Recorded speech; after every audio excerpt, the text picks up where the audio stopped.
surah ke-17 ayat 79 sampai dengan 81 itu, orang yang rajin tahajud akan mendapatkan 4 keutamaan yang tidak didapatkan oleh orang-orang yang tidak tahajud sekalipun sholat fardunya begitu khusyuk. Di antum sholat fardu khusyuk bagus tapi nggak tahajud, nggak dapat 4 keutamaan itu. Ini sudah saya bahas panjang lebar di pertemuan lalu, saya hanya sebutkan cepat saja. 1, Allah akan mengangkat karir, pekerjaan atau aktivitasnya di tempat yang terbaik. Ya deh, jadi kalau antum misalnya pengusaha atau orang karir di kantor dan sebagainya, itu akan cenderung kemudian ditolong oleh Allah, diangkat ke tempat yang terbaik. Terbaik itu tidak harus puncak yang paling tinggi, direktur, tidak misalnya, tapi tempat yang bisa membuat nyaman hidup Anda, sholat bisa nyaman, bergaul juga nyaman, dan tenang kehidupannya. Mungkin level Anda nggak sampai puncak ya direktur utama, mungkin direktur 1, 2 gitu ya, tapi Anda dijauhkan dari hal-hal yang maksiat, dijauhkan, sholatnya enak, punya ruangan nyaman dan sebagainya. 2, Allah akan bimbing setiap ahli tahajud, Allah akan bimbing sehingga menjalani awal pekerjaannya dengan begitu mudah. Wa rabbi adkhilni mudkhalas sidqin, ya Allah tolong bimbing saya supaya mengawali pekerjaan dengan cara yang benar. 3, hati-hati, Anda memang posisi tinggi, sekarang dapat proyek, apakah setiap yang dapat proyek menjalani pekerjaannya dengan benar? Belum tentu. Jangan tinggi-tinggi lah. Maaf ya, apakah orang tua yang sekarang menyekolahkan anaknya ke tempat belajar menjalani awalnya dengan benar? Hati-hati ya Bu ya, Pak. Bapak Ibu menyekolahkan anak dengan awal yang salah, maka memberikan jalan keburukan ketika dia belajar. Saya katakan jangan pernah Anda masukkan anak Anda ke sekolah dengan menyogok.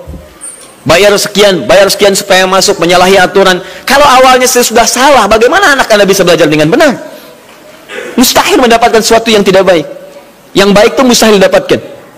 3, wa akhrijni mukhrijas sidqin, Allah berikan jalan keluar terbaik dari persoalan yang dirasakan. Di ahli tahajud itu setiap punya masalah, bukan nggak dapat masalah ya, bukan tidak bermasalah hidupnya, dia mendapat ujian juga, cuman sebelum diuji diringankan masalahnya, sehingga seakan-akan nggak punya masalah, padahal sama dengan yang lain, cuma saat akan dia lalui Allah ringankan persoalannya sehingga mudah dilalui.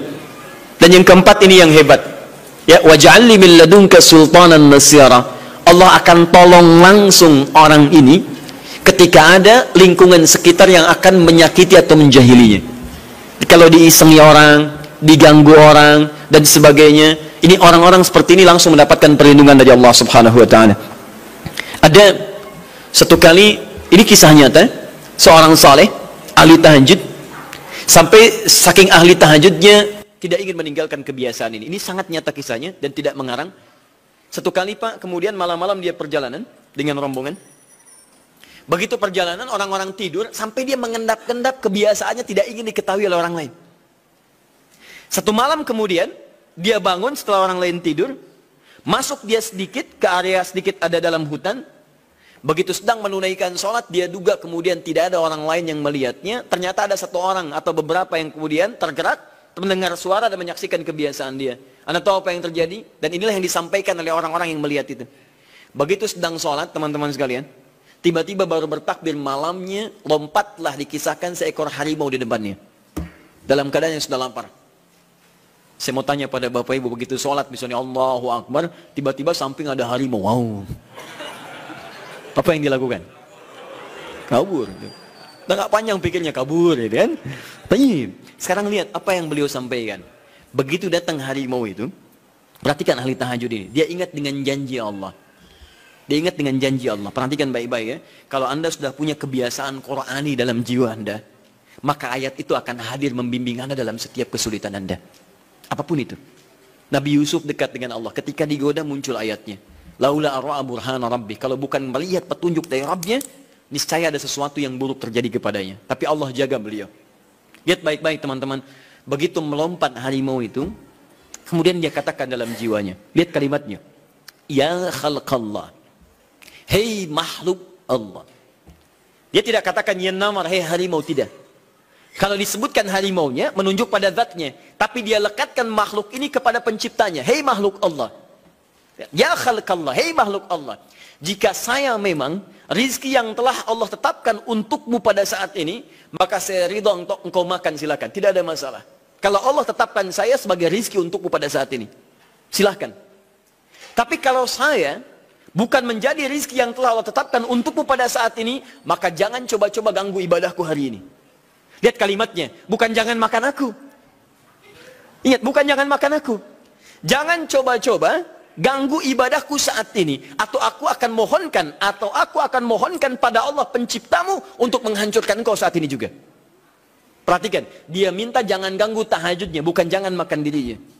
Apa yang terjadi ketika dikaitkan dengan ayat perlindungan tentang tahajudnya, maka tiba-tiba harimau ini pergi meninggalkannya, mengaum sekali langsung pergi.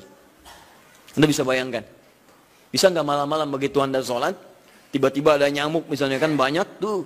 Begitu Anda mulai disengat oleh nyamuk, diambil, Anda katakan, hei nyamuk, kalau ini memang rizki yang telah Allah tetapkan untukmu saat ini, sedot sebanyak-banyaknya, saya ikhlas.